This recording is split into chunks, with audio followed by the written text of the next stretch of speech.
The MLB offseason is flying by and has been far too uneventful in the eyes of the Philadelphia Phillies. Well, does Dave Dombrowski still have a trick up his sleeve, and could it involve Alex Bregman as the difference maker for this Phillies from a postseason perspective? I want to break down why I believe Bregman is an upgrade over Alec Bohm and what the odds of him actually landing in Philadelphia as he remains a free agent at this current point. So, at this point in the game, we all entered the offseason with the belief that this Phillies team was ready to make a shakeup. And to this point, there has not been much notable. There have been the minor moves around the edges, adding arms like Joe Ross and Jordan Romano, trading for Jesus Luzardo, adding Max Kepler in the free agent market as a left fielder, despite the fact that he's never played left fielder at the major league level. It has not been these needle moving moves that we expected for this Phillies team. And to be perfectly honest, if anything, I feel worse about their postseason chances at this current point. But this does not mean that the offseason could be saved, and Bregman is a familiar name that we've heard connections to. Now, we did get this quote from Jim Salisbury on the Phillies show saying,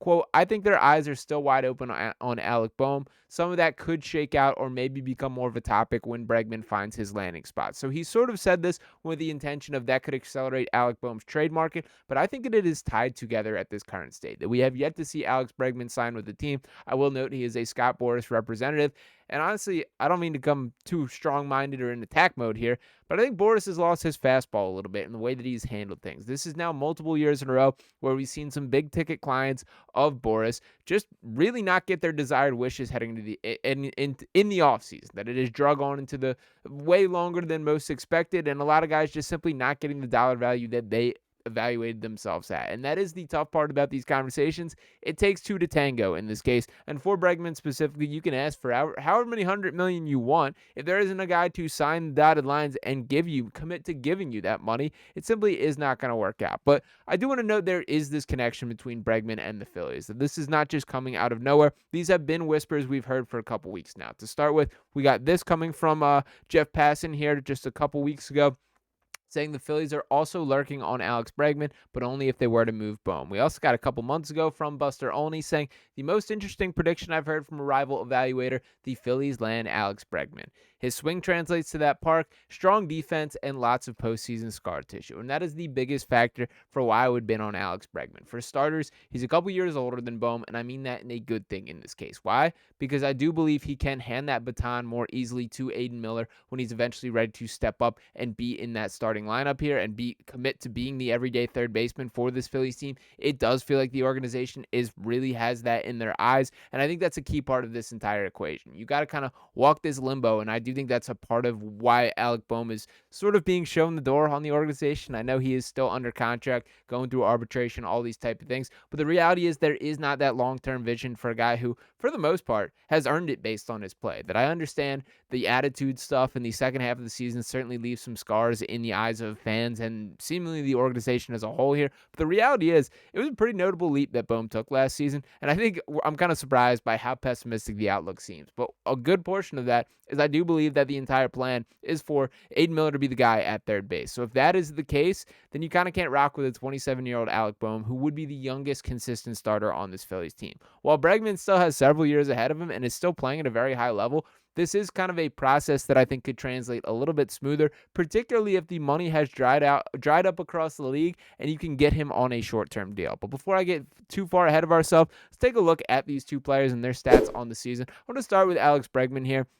Not the best year by his standards, but still very effective. He had 26 home runs, 75 RBIs, 44 walks, and 151 hits in his 581 at-bats there. He'll be 31 at the time of next season. He did have 86 strikeouts, and directly contrast this with Alec Bohm here. We know it was kind of a tale of two halves of the season. That his year-long total, he finished with 15 home runs, 97 RBIs. In his 554 at-bats, he had 155 hits and 40 walks there. And as we mentioned, for the first half of the season, he was unbelievable.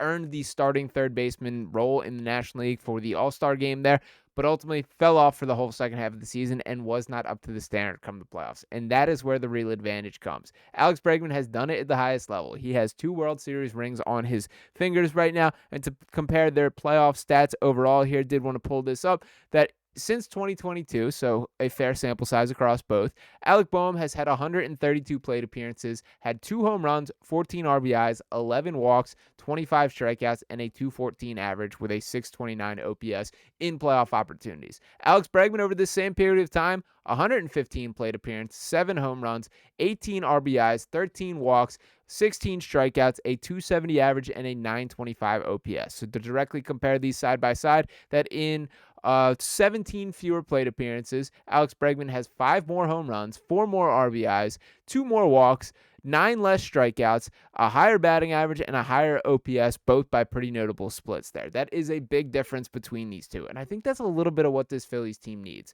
Yes, Bryce Harper brings it and sets the tone for the organization, but I think having another guy who is a playoff riser and a dude who, more so than anything, you feel Alex Bregman's presence. Like, even as much as I think everyone hates the Astros, myself included in that, even though I do love their jerseys and I will always have the old school Astros jersey hanging in the closet. But as far as that team in the whole, we know the cheating scandal, the whole deal.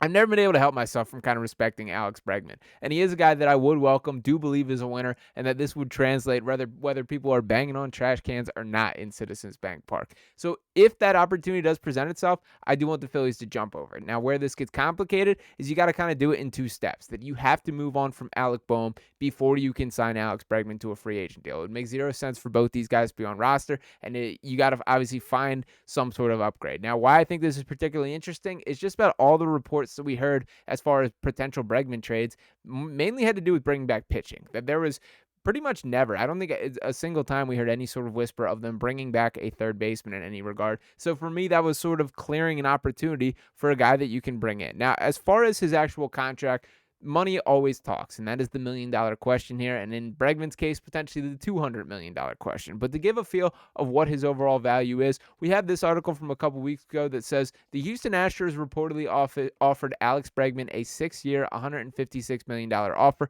but it was also reported that he is seeking over $200 million. With the Astros and Bregman nearly $50 million apart, they just made a trade that sent Kyle Tucker to the Cubs in exchange for a third baseman in Isaac Paredes. While Paredes could always move to first base if they signed Bregman back, it would make sense that this trade likely spells the end of his days in Houston.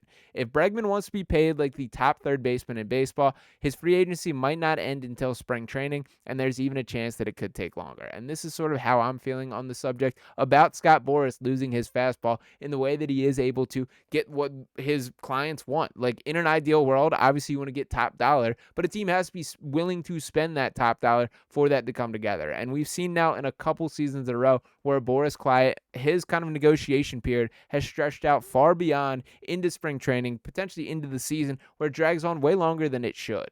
And in the reality, if a team's not willing to pay that number in January, they're probably not going to be willing to pay it in any month there. That's just sort of how it works in this. So I do think Boris is sort of really committed and bought into this.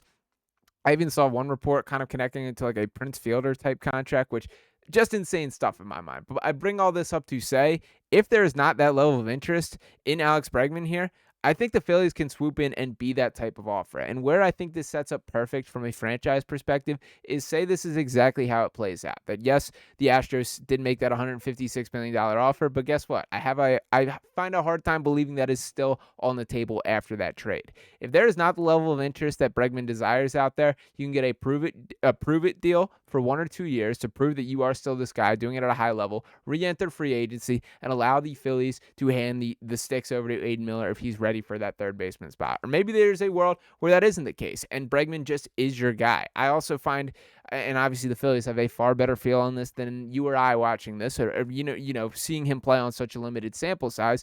But I have a hard time believing from year one in the major leagues that Aiden Miller is going to be ready to help this team contend. And that is the difficult spot that I think they're in, is they're sort of lining up these two different timelines, that they're still built in this win now mode with Bryce Harper, with Trey Turner, JT Realmuto, the pitchers on the mound, the Aaron Nolas, the Zack Wheelers, all these guys that are ready to contend at this very moment. But it does feel like this next generation, the Andrew Painters, the Aiden Millers, these guys they're starting to bring up and grow into, I have a hard time seeing how that exactly aligns here. And obviously, still plenty more years on a lot of these guys with Bryce Harper and Trey Turner mostly in mind here. These are problems for another day in general. But I do think that the focus should always be on winning a World Series. And I think the Phillies might be taking a little bit for granted just how long that window can stay open. There's really a stronger argument to be made that they might have missed their best opportunity, but you can't look back and revisit the past, and they got to do everything possible to help contend this year. In my eyes, that means bringing in Alex Bregman if you can make it happen. So Dave Dombrowski, let's save this offseason. Let's make something happen and give a little bit of excitement heading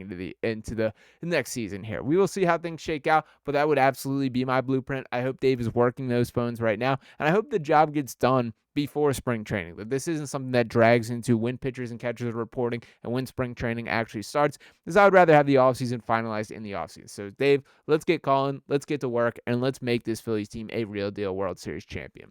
Appreciate each and every one of you guys tuning into this video here. As always, make sure you're smashing that subscribe button, dropping a like if you have not already. Appreciate each and every one of you guys, as always. And talk to you next time right here on Phillies Digest. Peace.